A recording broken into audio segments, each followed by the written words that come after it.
Guys, ito ang lulutuin natin ngayon. Magugulay tayo ng munggo. O yan, nadurog ko na siya. Ang gusto ko kasi sa munggo, durog eh. Kaya yan.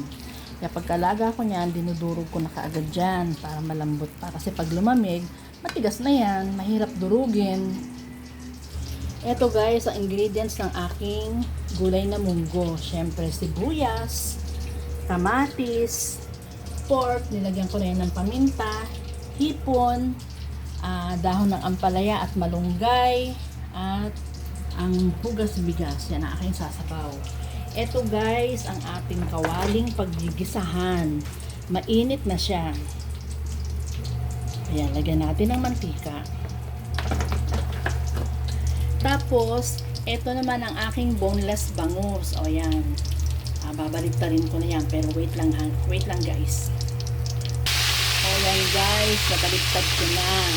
O eto naman tayo sa aking isang kawali. Magigisa na tayo. Ilalagay na natin ang pork natin na meron ng paminta. Ayan. Ay ko! Sobrang init na kasi pala ng kawali ko. Kaya yan, pag nilagyan ng sahog, ano na, talsika na kasi sobrang init na. O ayan, sino rin magsasuffer, edi ang braso ko din. O ayan guys. O ayan guys, mapula na ang ating pork. Ngayon ilalagay natin ang ating sibuyas.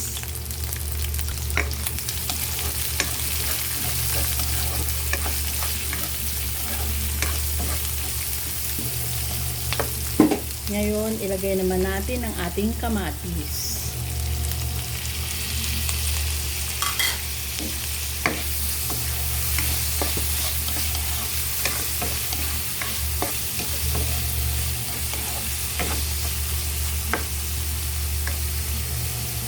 Guys, lagay natin ang ating hipon.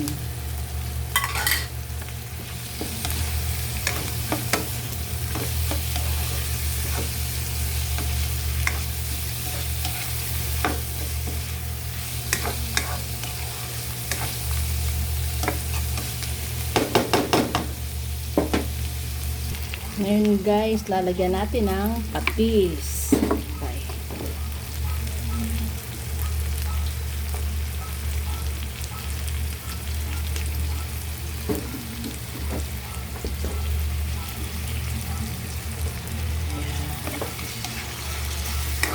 Ang bango-bango.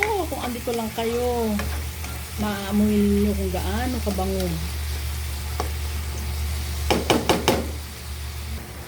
O yan guys, since ang akin namang munggo ay nasa kawali din, so ang gagawin ko, sige, yan, ito ilalagay ko dito, tapos itong ginisa ko, siya na lang ang imimix ko dito, ayan, ganon.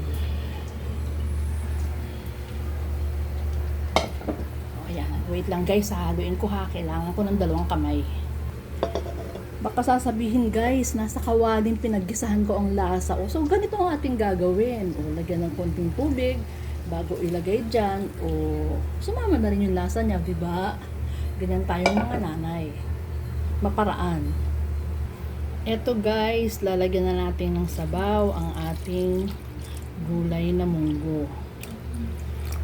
Shake pa yan para yung tining sa ilalim ay sumama.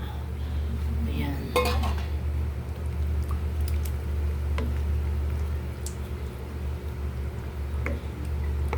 Pagkulo niyan, ilalagay na natin yung ating mga green leafy vegetable from the garden. O, organic yun guys. Tanim ko lang yan sa paso. O yan guys, kulong-kulo na siya. Tinikman ko na rin at kung ano yung nilagay kong patis kanina, tamang-tama. Hindi ko na siya kailangang dagdagan pa. At hindi ko na rin siya kailangang bawasan. Ngayon guys, ito ilalagay na natin ang ating green leafy vegetables, ang ating dahon ng ampalaya. Pero pagkakalagay ng konti, kailangan natin ilulubog kasi pag pinagsabay-sabay natin yan, mabubuo lang yan sa isang lugar. So kailangan ganyan. Lagay-lagay ng konti, then ilulubog. Ganyan lang yan guys. para hindi siya maipon sa isa. Minsan ginawa ko, isang lagayan ko lang ipon sa gitna yung gulay. O, kaya yan, ganyan guys ang ginagawa ko, unti-unti, and then ilulubog. O yan guys, nailagay ko ng lahat ang aking dahon ng ampalaya at malunggay. O diba, o, ang lapot ng gulay natin. O ganyan. Sarap niyan. Ayan guys, ito ang ating ulam combination ngayon. Gulay na munggo na maraming green leafy vegetables, dahon ampalaya, malunggay, hipon at kaunting pork pero laman na laman. Walang taba. Ito ang ating boneless bangus. Perfect yan sa gulay na munggo.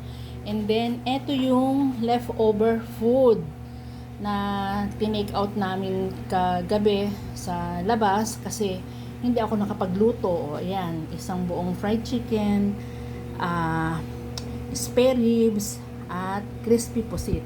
O ayan guys, that's all for today. Yan ang aming ulam combination for today. Thank you for watching. Bye! See you next time.